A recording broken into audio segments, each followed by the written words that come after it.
Student, हम जो है शैक्षिक उन्नयन के उपागमों का अध्ययन कर रहे हैं। उसी के अंतर्गत जो है कल हमने कार्यशाला का अध्ययन किया था और आज हम सेमिनार या विचार गोष्ठी का अध्ययन करेंगे।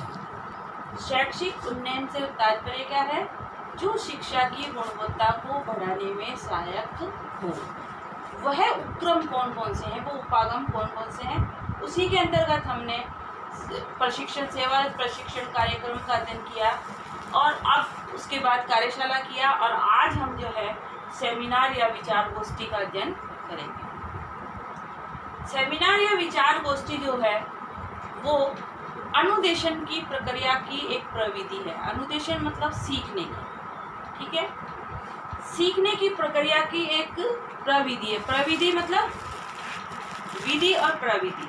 विधि होती है प्रमुख कार्य प्रणाली और प्रमुख कार्य प्रणाली को सशक्त बनाने के लिए, प्रभावी बनाने के लिए जिस विधियों का उपयोग करते हैं वो प्रविधि कहलाती है। तो सेमिनार या विचार गोष्ठी जो है अनुदेशन की प्रक्रिया की जो है एक प्रविधि मानी गई है, जो शिक्षण की प्रक्रिया को प्रभावी बनाती है, शिक्षण प्रक्रिया को बढ़ाने में उसकी उन्नति करने में सहायक होती है। क्योंकि शैक्षणिक गतिविधियां जो है, शैक्षणिक गतिविधियों के माध्यम से हम एक शिक्षा के अंदर गुणात्मक सुधार कर सकते हैं, ठीक है, जिसमें चिंतन स्तर के अधिगम के लिए अंत्य प्रक्रिया की परिस्थिति उत्पन्न की जाती है। इसके अंदर जो है किसी एक टॉपिक का, शिक्षा से संबंधित एक टॉपिक का चयन करके उसके ऊपर चिंतन मनन करके अपने विचारों की प्रस्तुति करने का अवसर प्रदान किया जाता है, जिसमें व्यक्ति उस शैक्षणिक प्रकरण को जो हमने लिया है उसके बारे में वो क्या सोच रहा है, वो किस प्रकार से शिक्षा को प्रभावी बना सकता है, वह कैसे अधिगम प्रक्रिया को जो है अधिक बढ़ा सकता है। इन सब के अंदर अंतःक्रिया की परिस्थिति उत्पन्न करके चिंतन करना, मनन करने की परिस्थिति को उत्पन्न करता है। सेमिनार का आयोजन जो है विश्वविद्यालय, महाविद्यालय में जो है आयोजित किया जाता है और समय समय पर सेमिनार के माध्यम से शैक्षणिक गुणवत्ता को बढ़ाने वाले या शैक्षणिक समस्याओं से संबंधित किसी एक प्रकरण का चयन करके उस समस्या को कैसे दूर किया जा सकता है, उसके ऊपर विभिन्न व्यक्तियों को विचार प्रस्तुत करने के लिए प्रस्तुत किया जाता है।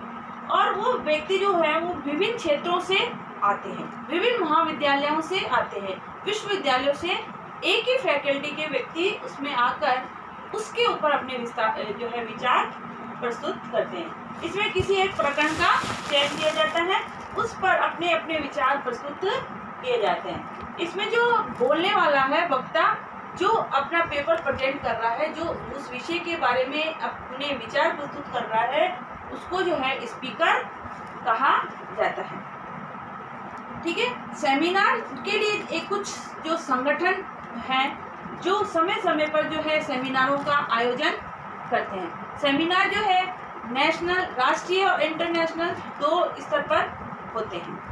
राष्ट्रीय स्तर पर जो सेमिनार होते हैं उसमें राष्ट्र के जो हमारा भारत देश है वहाँ के विभिन्न क्षेत्रों, महाविद्यालयों से व्यक्ति वहाँ पर आते हैं जहाँ पर सेमिनार आयोजन किया जा रहा है और अपने विचारों की प्रस्तुति, अपना पेपर प्रस्तुत करके अपने विचारों की प्रस्तुति करते हैं, ठीक है, विश्वविद्यालय स्तर पर किया जाता है। तो ये व्यक्ति जो है अपने विचार प्रस्तुत करके फिर उसमें एक बाद में निष्कर्ष दिया जाता है कि आज के सेमिनार का जो विषय था उसके ऊपर सभी ने जो विचार प्रस्तुत किया उससे एक ये निष्कर्ष निकला, ठीक है। अब है सेमिनार की प्रक्रिया किस प्रकार से आयोजित की।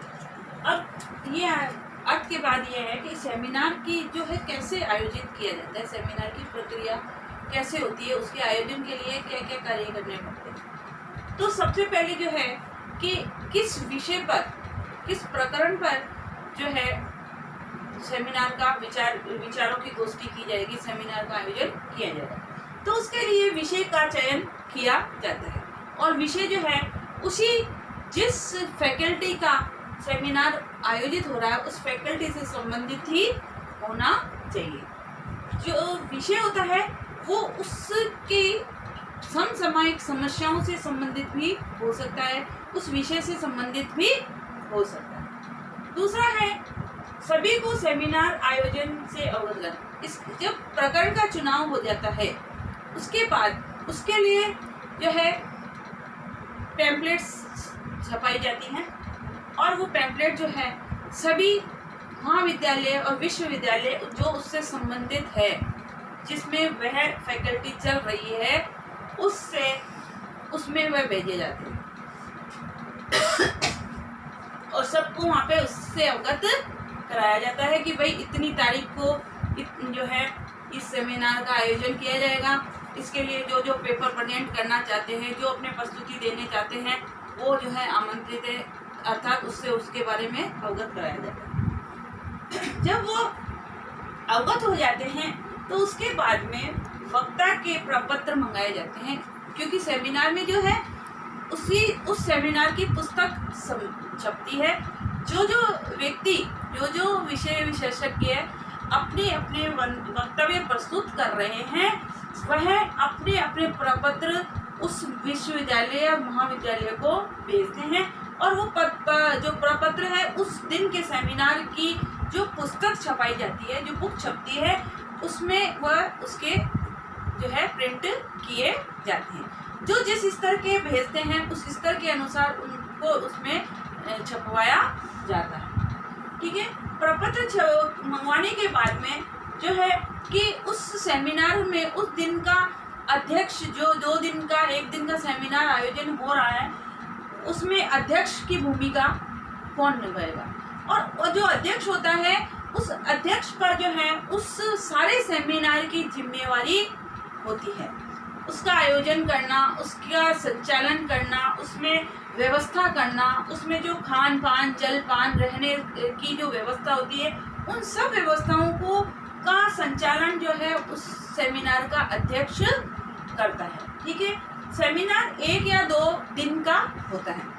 कोई सेमिनार 1 दिन में ही खत्म हो जाते हैं और कुछ में जो है अधिकतम में 2 दिन का जो है सेमिनार का आयोजन किया जाता है, जिसमें अध्यक्ष उसकी अध्यक्षता करता है। ठीक है।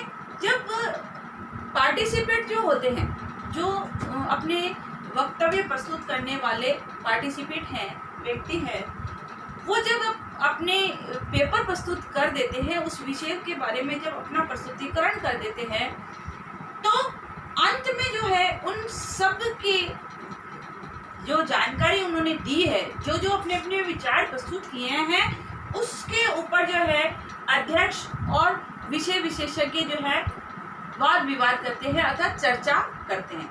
कुछ उसके पक्ष में बोलते हैं, कुछ विपक्ष में बोलते हैं और उसके बाद में एक निष्कर्ष निकल कर आता है।